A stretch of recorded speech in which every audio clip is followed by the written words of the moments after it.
नमस्कार दोस्तों, स्वागत है आपका फिर से एक नए वीडियो में। तो दोस्तों, जैसा कि मैं हमेशा आपको वीडियो के एंड में बोलता हूं कि आप कमेंट कर दिया करो मुझे, ताकि जो भी सवाल आपके हैं उसके मैं पूरे सटीक तरीके से जवाब दे पाऊं। ठीक है, तो यहाँ पर आज फिर से मुझे 2 कमेंट आए हैं और वो फैमिली पेंशनर से जुड़े हैं और पेंशनर से जुड़े, ठीक है, रिटायरमेंट के बाद वाले हैं। ठीक है, वो उन्होंने कुछ जो सवाल पूछे हैं उनका पूरा सटीक जवाब देने की पूरी कोशिश करूंगा। तो सबसे पहले यहाँ पर मैं उनके सवाल बता देता हूँ आपको, ताकि आपको पूरा पता चले कि उन्होंने फिलहाल क्या सवाल पूछे। ठीक है, तो देखिए यहाँ पर सवाल ये है। देखिए यहाँ पर फिरोज अहमद जी ने सवाल पूछा है। यहाँ पर देखिए शर्मा जी, तो सबसे पहले आपको मैं बता दूं कि मैं विश्वकर्मा हूँ।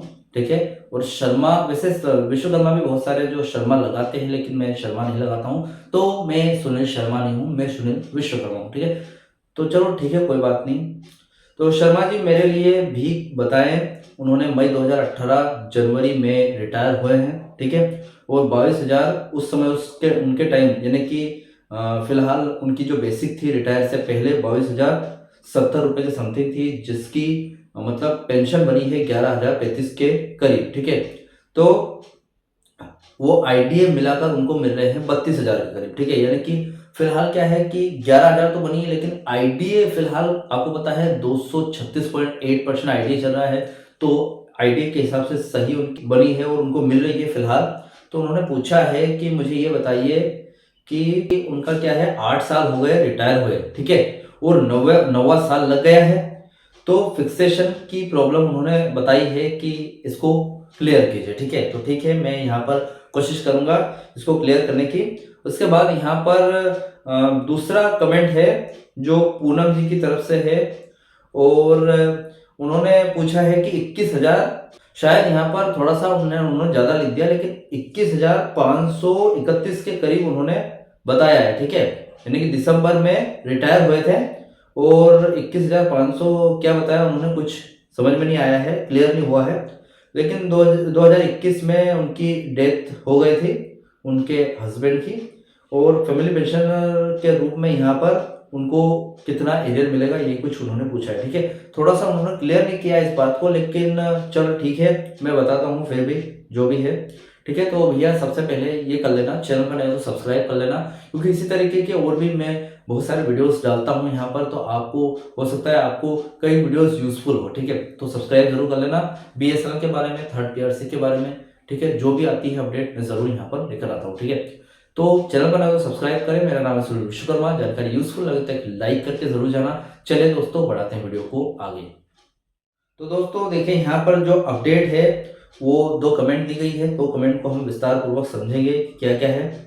कमेंट पूछे है ये पेंशन और एरियर का मामला है। ठीक है, और यहाँ पर 27 जनवरी जैसे कि आज हो गई है, उसकी ताज़ा अपडेट के साथ यहाँ पर बताऊंगा। ठीक है, देखिए फिरोज अहमद जी ने यहाँ पर जो सवाल पूछा है, ठीक है, उनका यहाँ पर जवाब दूंगा। जो कि 2018 में रिटायरमेंट ली उन्होंने और 9वीं वेतन वृद्धि का फिक्सेशन पूछना चाहते हैं, यानी कि उन्होंने उनके 8 महीने हो गए हैं रिटायर हुए को, उसके बाद 9वां महीना चल रहा है, तो उसके बारे में पूछा। देखिए फिरोज जी का जो मामला है वो पेंशन रिवीजन और 9th बाय पैरिटी सेटलमेंट यानी कि पे रिवीजन से जुड़ा हुआ है। ठीक है, तो देख लेते हैं। सबसे पहले तो रिटायरमेंट जनवरी 2018 यानी कि 2017 के बाद हुआ है, यानी कि इफेक्टिव डेट कौन सी है, 2017।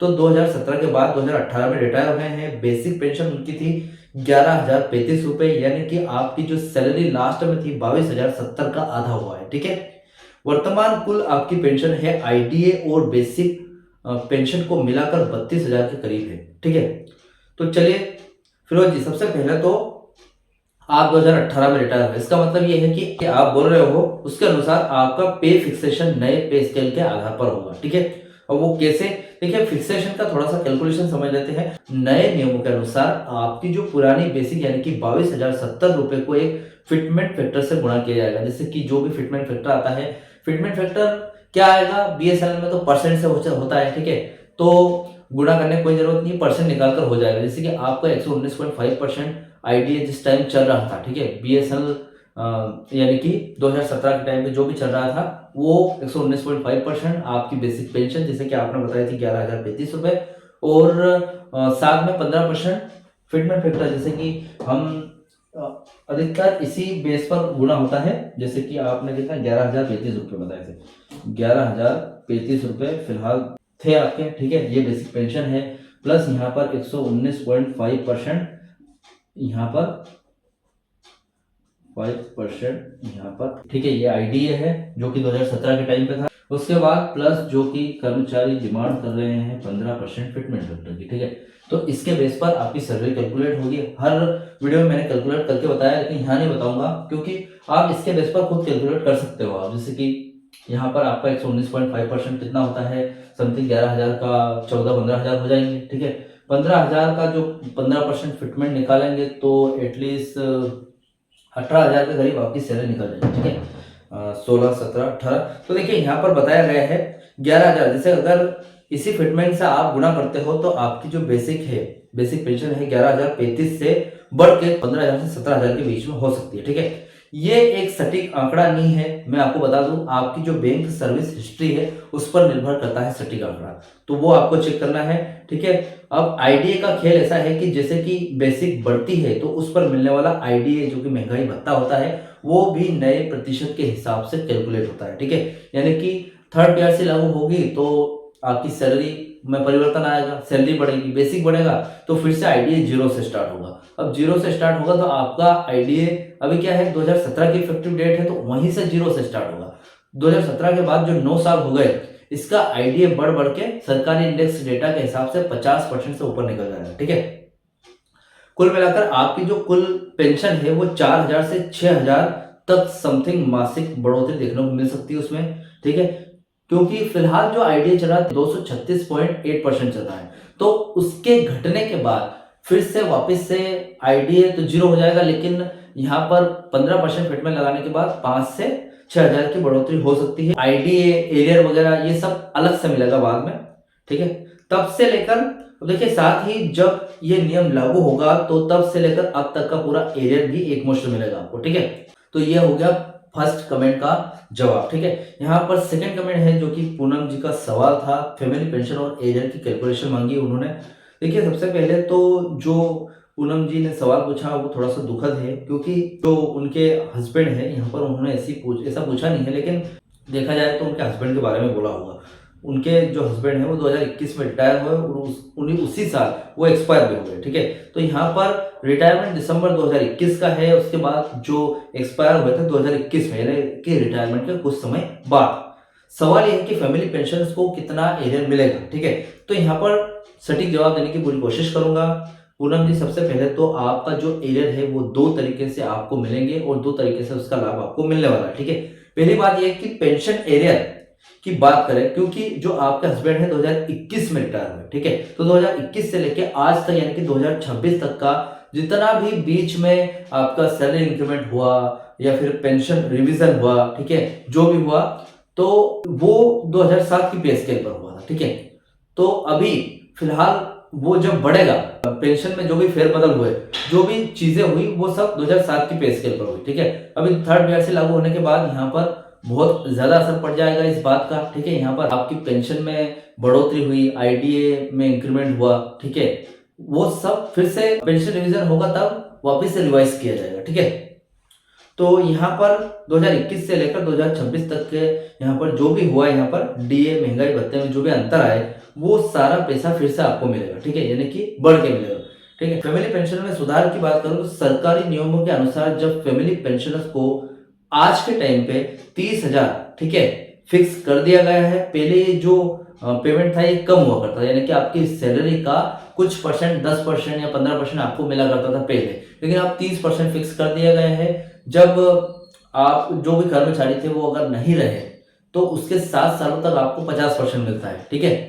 उसके बाद वो घटकर 30% हो जाता है। ये सरकार ने एक नियम फिक्स कर दिया है, ठीक है। पहले यह कम हुआ करती थी, ठीक है। अभी देखिए अगर आपके जो हस्बैंड है वो आखिरी सैलरी, जैसे आपके जो हस्बैंड थे उनकी जो लास्ट सैलरी जब पेंशन नहीं मिली थी उनको, पेंशन वो रिटायर नहीं हुए उसके पहले की बात है, जब उनकी सैलरी अच्छी थी, अगर उनकी सैलरी अच्छी थी तो यहाँ पर पेंशन रिवीजन होने के बाद आपकी जो पेंशन में अच्छी खासी बढ़ोतरी देखने को मिलेगी। अब कितना मिलेगी इसका जो जवाब है, सटीक जवाब अगर दूं आपको, तो वो आपको जो पीपीओ है, आपका पीपीओ है यानी कि पेंशन पेमेंट ऑर्डर, उस पर निर्भर करती है। लेकिन यहाँ पर अनुमान के तौर पर अगर आपको बताऊं तो 2 से 5 लाख के बीच में आपको ये एरियर की रकम मिलने वाली है। क्यों? अब देखिए, यहाँ पर हो सकता है 2017 से लेकर 2021 तक का आपको एरियर ना मिले, ठीक है, ऐसा सरकार बोल रही है। अब सरकार जो डिसीजन लेती है वो जो भी निकल कर आएगा अपडेट में जरूर लेकर आऊंगा। लेकिन यहाँ पर सरकार का कहना है कि 2022 से बीएसएनएल कंपनी प्रॉफिट में आई थी, तो उसी के हिसाब से यहाँ पर आपको एरियर भी दिया जाएगा, ठीक है। तो यहाँ पर अगर आपकी पे रिवीजन और पेंशन रिवीजन अगर डी लिंक नहीं होता है तो थर्ड पीआरसी का लाभ आपको जरूर मिलेगा। यानी कि थर्ड पीआरसी लागू होगी तो पेंशन रिवीजन होगा, तो उसका लाभ आपको मिलने वाला है। अगर डी लिंक हो गया तो पेंशन रिवीजन सरकार के हिसाब से होगा, जो कि जो मामला है वो कोर्ट में अभी अटका हुआ है, वो अभी बाहर नहीं आया, उसका कोई फैसला नहीं आया। तो सरकार जब तक फैसला नहीं करेगी, कोर्ट जब तक फैसला नहीं करेगी, तब तक कुछ नहीं होने वाला है। तो डी लिंक अगर हो गया तो ऐसा होगा, अगर नहीं हुआ तो थर्ड पीआरसी का लाभ आपको मिल जाएगा, ठीक है, जो कि मुमकिन है आज के टाइम पे, क्योंकि जो फाइल है वो आगे बढ़ गई है। मैनेजमेंट कमेटी ने उसको मंजूरी दी है, रेम्युनरेशन कमेटी ने मंजूरी दी है। अब बोर्ड का अप्रूवल है उसका इंतजार है। यानी कि जो अप्रूवल आगे मिल जाता है 2-3 विभागों का अप्रूवल, तो यहाँ पर लास्ट कैबिनेट के पास फाइल जाएगी तो जरूर मंजूर हो जाएगा। अब थर्ड पीआरसी मंजूर हुआ तो पेंशन रिवीजन भी होगा, तो इसलिए पेंशन रिवीजन से आपको फायदा कहीं ना कहीं मिलेगा, ठीक है। देखिए, आपको थोड़ा सा पहले तो जो पीपीओ नंबर है उसके बारे में करना है। तो आपको क्या करना है, पीपीओ नंबर और बैंक का नाम तैयार रखें, तभी जाके आपको क्या है सटीक कैलकुलेशन हो पाएगी कि आपको कितना पेमेंट मिलेगा, ठीक है।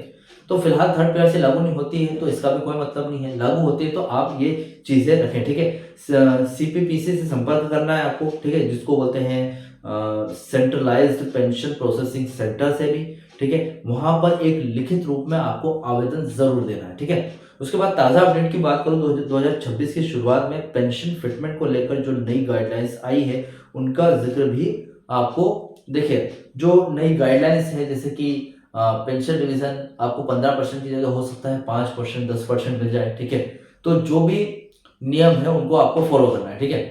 और अक्सर मैं फैमिली पेंशनर से रिलेटेड इस चैनल पर बहुत सारे वीडियोस अपलोड करता हूं, तो आप उनको भी देख लीजिए ताकि आपको फैमिली पेंशन से जुड़े बहुत सारे और चीज़ें, अधिकतर मुझे लोग पेंशन और फैमिली पेंशनर से रिलेटेड ही कमेंट करते हैं, तो उन पर मैं पूरा सटीक जवाब देने की पूरी कोशिश करता हूँ, ठीक है। तो फिलहाल ये अपडेट थी। इस अपडेट से रिलेटेड जैसे कि मैं पूनम जी से फिर से बोलना चाहूँगा कि जो मैंने कमेंट में बताया वो जानकारी आपने पूरी क्लियर नहीं की थी, जो सवाल भी कुछ क्लियर नहीं था, तो आप फिर से सवाल कर सकते हैं मुझे, तो थोड़ा सा क्लियर तरीके से बताइए कि आप क्या जानना चाहते हैं, ठीक है। तो फिलहाल ये मेरी तरफ से जवाब था, और इन दोनों सवालों के जवाब आपको आई होप सही लगे हो, आई होप आपको इससे संतुष्टि है इन सवालों से, इन जवाबों से, ठीक है।